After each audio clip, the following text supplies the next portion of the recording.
दोस्तों नमस्कार, आप सभी का एक बार फिर स्वागत है। आज मैं आपको इस वीडियो के माध्यम से बता रहा हूं चैप्टर 2 के मोस्ट इंपोर्टेंट प्रश्न।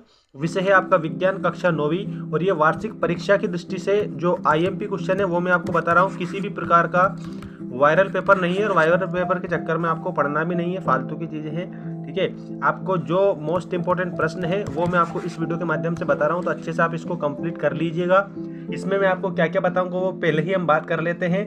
ठीक, सबसे पहले तो मैं आपको सही विकल्प बताऊंगा जो 100% मोस्ट इंपोर्टेंट रहेंगे, और इसके बाद में आपको मैं बताऊंगा रिक्त स्थान, और रिक्त स्थान के बाद में आपको बताऊंगा एक शब्द या एक वाक्य में उत्तर दीजिए। ये वाले आज इतनी सारी चीज़ों की हम डिस्कस करेंगे। दोस्तों चैनल को सब्सक्राइब कर लेना। और एक और बात बता दूं मैं, अगर आपको टेलीग्राम चैनल से जुड़ना है तो मेंस एजुकेशन टेलीग्राम चैनल का नाम है। टेलीग्राम चैनल से आप जुड़ सकते हैं, और जैसे ही आप टेलीग्राम में सर्च करोगे मेंस एजुकेशन तो आपको वहाँ पर मिल जाएगा, तुरंत आपको पीडीएफ वगैरह सब कुछ सारी चीज़ें आपको वहाँ पर मिलती रहेगी। तो चलिए हम बात करते हैं। सर्वप्रथम हम देखेंगे सही विकल्प चुनकर लिखिए वाले प्रश्न। देखिए सबसे पहले तो सही विकल्प में हम बात करते हैं उत्तर और प्रश्न सब देखेंगे आज हम। देखिए दो या दो से अधिक पदार्थों का समांगी मिश्रण कहलाता है। क्या कहलाता है समांगी मिश्रण? तो वो कहलाता है, किधर गया आयोडीन।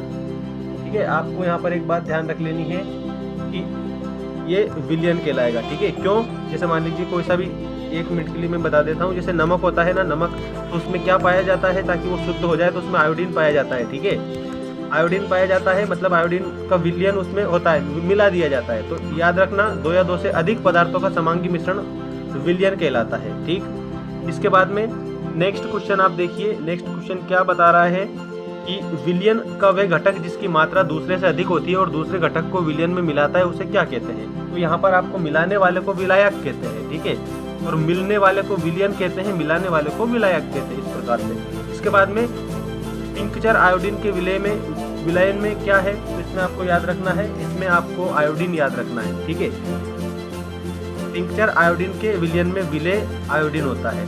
सोडा जल का विलयन विलेय होता है, तो इसमें आपको बताना है CO2। वायु एक विलयन है, कैसा? तो गैस में गैस का विलयन है, गैस में गैस का। ठीक, इसके बाद में देखो नेक्स्ट क्वेश्चन, सभी के उत्तर में बता रहा हूँ, ध्यान से देखिए, याद कर लीजिएगा। निम्नलिखित में से कौन सा पदार्थ ऊर्ध्वपातित हो सकता है? नेप्थलीन, अमोनियम क्लोराइड, एंथ्रासीन या उपरोक्त सभी? तो इसमें याद रखना ऑल ऑफ दीज आएगा। ठीक है, मतलब कि उपरोक्त सभी इसका करेक्ट आंसर है, तो द वाला करेक्ट आंसर आप इसमें करेंगे। अब देखिए रिक्त स्थानों की पूर्ति कीजिए।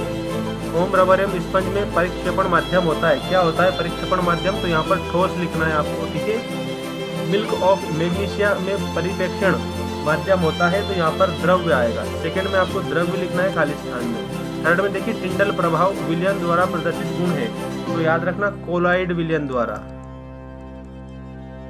कोलॉइड विलयन आएगा। ठीक, इस तरह से यहाँ पर क्या लिखेंगे आप? कोलॉइड लिखेंगे। मैं यहाँ लिख देता हूँ कोलॉइड। और दो घुलनशील द्रव्यों के मिश्रण को विधि से पृथक किया जा सकता है। कौन सी विधि से पृथक मतलब अलग किया जा सकता है? तो वो विधि होती है आसवन। ठीक है, यहाँ पर आप उत्तर में याद रखना आसवन खालिस्तान का उत्तर है। तो डाई के घटक रंगों को विधि से पृथक किया जा सकता है, तो वो विधि में यहाँ पर लिख रहा हूँ, ये है आपकी क्रोमेटोग्राफी। ठीक है, अच्छे से आप इसको ध्यान रखिए, क्रोमेटोग्राफी को। अब मैं आपको एक शब्द या एक वाक्य में उत्तर दीजिए, इनके करेक्ट आंसर बता रहा हूँ, अच्छे से आप लिख लीजिए सभी।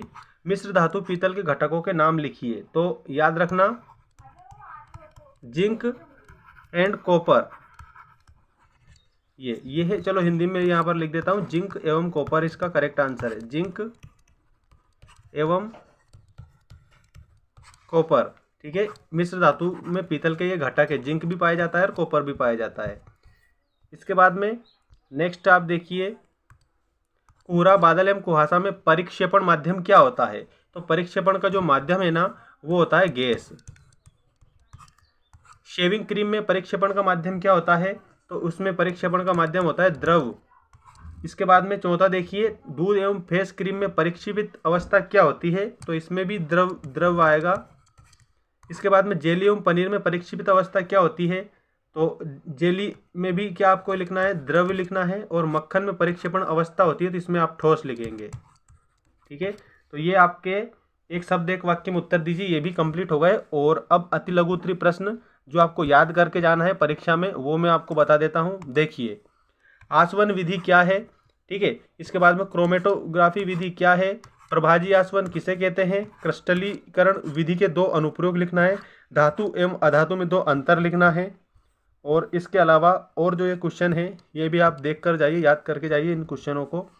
भौतिक एवं रासायनिक परिवर्तनों के 2 गुण लिखना है, उपधातु क्या होती है, एक उपधातु का नाम लिखना है, तत्व एवं यौगिक में अंतर बताना है, मिश्रण एवं यौगिक में 2 अंतर बताना है, मिश्र धातु किसे कहते हैं, एक मिश्र धातु का नाम लिखना है, और भौतिक एवं रासायनिक परिवर्तनों के 2 आपको उदाहरण देना है।